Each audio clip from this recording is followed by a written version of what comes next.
Hello, everyone. This is Michael. My name is Michael Neil Smith. I'm coming to you all through GoFundMe to tell you a little bit about my life story and just to get my story out. Really, yeah, I'm coming with intentions on getting a van or truck or whatever that I can drive upon myself and be a little more independent in life, so I don't have to worry about a travel organization coming to pick me up and having to wait so long for them to drop off other people. It's important, or to pick up other people that needs to go home quicker than I do. First and foremost, though, I'd like to tell you a little bit about my story, and I only have this clip and probably another clip because I can only record up to 15 minutes.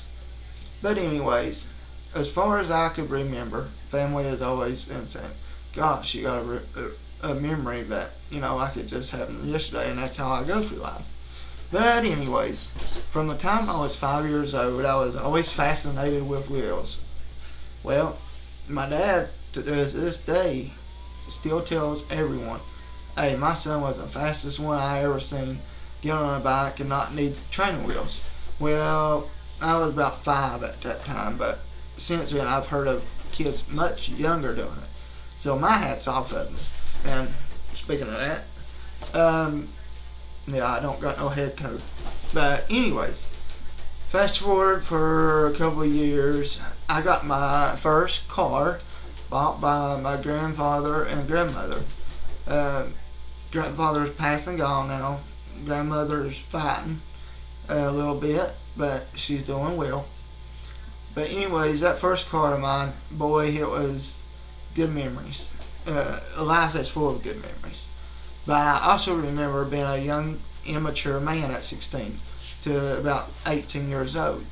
Because, yeah, it was a freedom of enjoying and riding, but I never took responsibilities as a young man to, like, let's say, help pay my insurance, take my brother or sister wherever they needed to go, or help family out. I was more for myself to take my friends wherever they wanted to go or whatever. I was just immature and not mature. And the sad thing about it is I remember back then when my mama or somebody would need help mowing and they really didn't have the money to give, I'd be charging my own family to cut the grass and all this just so I could get gas money to put in my car. Then come later on when there wasn't no grass to mow to ask them for gas. When here, crazy, I wasn't even paying for the insurance, nor did I help buy the car. So I'm saying, yeah, I love the memories I had, and yeah, there are some memories I look back on and I say, I wish somehow as a man I could look back and shape the kid that I was and do it all over again. But at the same time, I feel that in life you shouldn't regret the things that you've done because it only makes you a stronger person. And that leads up to August 5th, 2001. Yeah, with the drinking and driving, the mixture of marijuana and becoming addicted to snorting narcotics, fortunately, something stopped me in my tracks before I killed an innocent child or anyone from driving a car 100 miles an hour everywhere I went because I thought that was fun, but it's not for public roads. And anyways, I took it upon myself with some friends because, a lot of people is going to blame influences from their friends and stuff. But I'm not blaming nobody. Michael made the choices that he made, and no one else made them for him. I did. However, uh, on August 5th, 2001, me and some buddies was out drinking, doing drugs, which was marijuana and snorting some narcotics. And I know I had swum in my friend's pool on many occasions. It was an above deck pool, but built around a 4 foot pool. Alright, well, that day after I'd done everything, I know where I was and all that good stuff. But when I looked out at the water, after I'd done all the things, I guess I thought I was Superman. But I was quick to realize when I dove head first off that, I took a run and go to jump like I was jumping into a big lake. Well, as soon as I hit the bottom of the pool, my arms, nothing was moving. So I knew there was something bad. But as I floated to the top of the surface, I went out. I woke up 2 months later, or about a week later, in ICU in Lexington, Kentucky.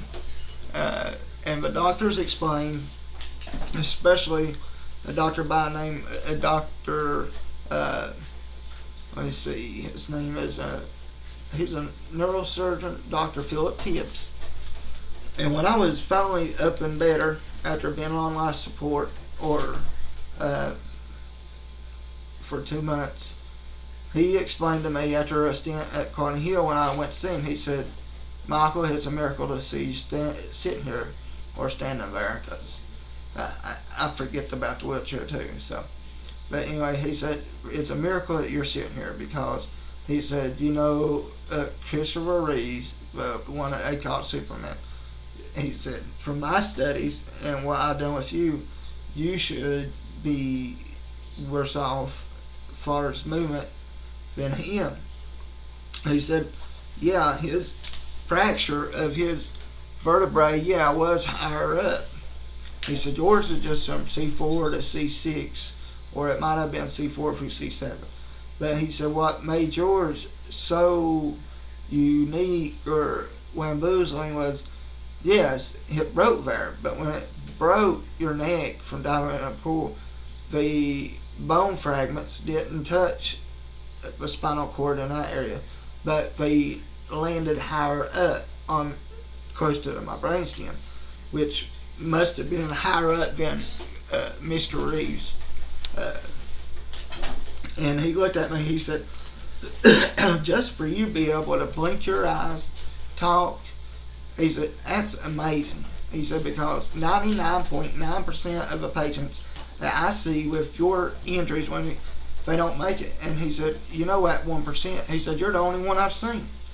Well, since then, it's been 14 years. August 5th of 2016, coming soon, will make 15 years. However, as a young man, I didn't take to heart a lot of things that I should have.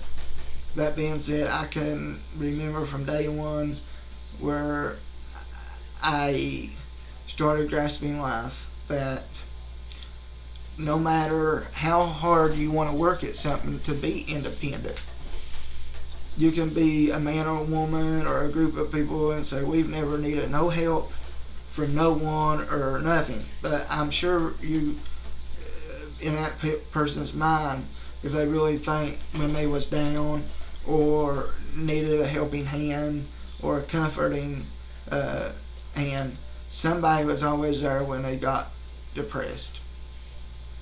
Me, I'm not depressed. I come on here saying, I want to be more independent, to get through life, go to my own doctors, be able to pick up groceries for my grandparents or whatnot, take them on a, to the park, go see my nephews whenever I want to, because it's a joy. Because my youngest nephew, he came to me one day last week and he's like, Michael, he said, when I get a truck, I want to come pick you up and go fishing. And that made me smile, and I said, well, what would you do if I just surprised you and come pick you up and go fishing? He said, you can't drive. So I'd like to surprise him on that. But moreover, I too also got a good history and education. Even though I don't got the degree in my bachelor program to prove it, but I do have the classes. I lacked only 10 classes to receiving a piece of paper saying this man can work as a social worker, psychologist, counselor, or something in the criminology field.